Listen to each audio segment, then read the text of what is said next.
शेतकऱ्यांचा गैरफायदा घेतला जातो। जिथं 300 रुपयाचं इंजेक्शन आहे तिथं आपल्याकडून 800 ते 900 रुपये कशा प्रकारे घेऊन जातात आपण व्हिडिओमध्ये बघणार आहे। तुमची पण फसवणूक अशा प्रकारे होत असेल ना तर हा व्हिडिओ तुम्ही शेवटपर्यंत बघा। गायला EI केल्यानंतर, गायला इंजेक्शन भरल्यानंतर गायला मानातलं इंजेक्शन दिलं जातं। म्हणजे गायला आपण गाय माझावर आल्यानंतर आपण ज्या टायमिंगला डॉक्टरांना बोलवतो त्या टायमिंगला EI करतो, गायला इंजेक्शन भरतो, त्या टायमिंगला लगेच डॉक्टर काय करतात की गायला इंजेक्शन देतात, मानातलं इंजेक्शन देतात किंवा पाठीमागे इंजेक्शन देतात। खरंच ह्या इंजेक्शनाची गरज असते का आपल्याला लुटलं जातं आपण व्हिडिओमध्ये बघणार आहे। कशा प्रकारे शेतकऱ्यांची फसवणूक केली जाते, शेतकऱ्यांचा गैरफायदा घेतला जातो। जिथं 300 रुपयाचं इंजेक्शन आहे तिथं आपल्याकडून 800 ते 900 रुपये कशा प्रकारे घेऊन जातात आपण व्हिडिओमध्ये बघणार आहे। तुमची पण फसवणूक अशा प्रकारे होत असेल ना तर हा व्हिडिओ तुम्ही शेवटपर्यंत बघा। मित्रांनो, काय होतं की गाय हिटवर येत नाही किंवा गाय रिपीट होत असते आणि ही गोष्ट डॉक्टरांना माहीत असते। अशा प्रकारच्या गोष्टी डॉक्टरांना माहीत असतात आणि याचा फायदा डॉक्टर कशा प्रकारे घेतात गोठ्यामध्ये की बऱ्याचशा टायमिंगला काय होतं की EI केल्यानंतर डॉक्टरांकडून गायीला इंजेक्शन दिलं जातं की आपला गायीचा गाभ राहावा किंवा गायीनं राहिल्यानंतर गाभ टाकू नये, असं बरेचसे मेडिकल प्रॉब्लेम सांगून त्या गायीला मानातलं इंजेक्शन दिलं जातं। पण हे मानातलं इंजेक्शन नक्की काय असतं, कधी आपण यावरती विचार केलाय का की खरंच या इंजेक्शनाची गरज आहे का त्या गायीला, की ते इंजेक्शन दिल्यानंतर गाय राहील किंवा तिचा गाभ राहील। मग इंजेक्शन दिल्यानंतर सुद्धा गायी रिपीट होतात किंवा राहत नाही त्या, मग का राहत नाही त्या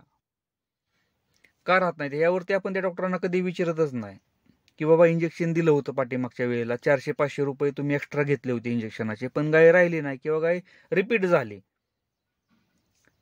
हा प्रॉब्लेम कंटिन्यू गोठ्यामध्ये येतच असतो आणि याचाच फायदा कंटिन्यू डॉक्टर घेत असतात। आपण कधी त्या डॉक्टरांना विचारतच नाही की बाबा पाठीमागच्या वेळेस आपण त्या गायीला गाय राहण्यासाठी ते इंजेक्शन दिलं होतं पण गाय राहिली नाही, तुम्ही म्हटला होता की इंजेक्शन दिल्यानंतर गाय राहते, पण गाय राहिली नाही, गाभण राहिली नाही, गाय परत रिपीट झाली किंवा गायनं मास टाकला।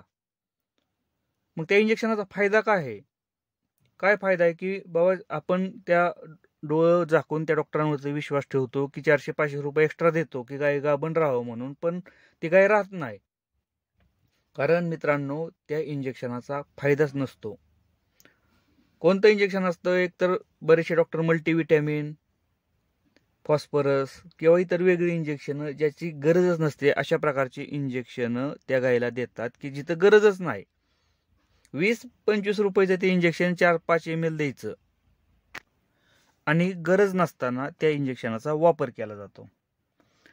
आपला गरीब शेतकरी काय करतो की विश्वास ठेवतो डॉक्टरांवरती की जाऊ द्या ह्या इंजेक्शनामुळे राहील, आणि जरी इंजेक्शन नसलं तरी दुसरी गोष्ट आहे की मेडिकलमधून औषध सांगितलं जातं की तुम्ही हे औषध अर्ध्या तासाच्या आत आणून त्या गायीला पाजा म्हणजे आपली गाय राहील, तरी सुद्धा राहत नाहीत। मित्रांनो, एक गोष्ट लक्षात ठेवा, ह्या औषधांची किंवा ह्या इंजेक्शनाची EI केल्यानंतर काही सुद्धा गरज नसते।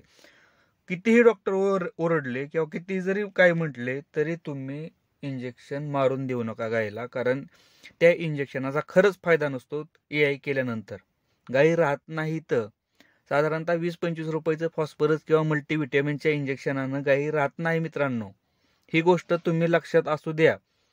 400 ते 500 रुपये तुमच्याकडून एक्स्ट्रा घेऊन जातात आणि तुमचा दूध व्यवसाय हा याच कारणामुळे तोट्यात जातो। ह्या गोष्टी तुम्ही समजून घ्या पहिल्यांदा।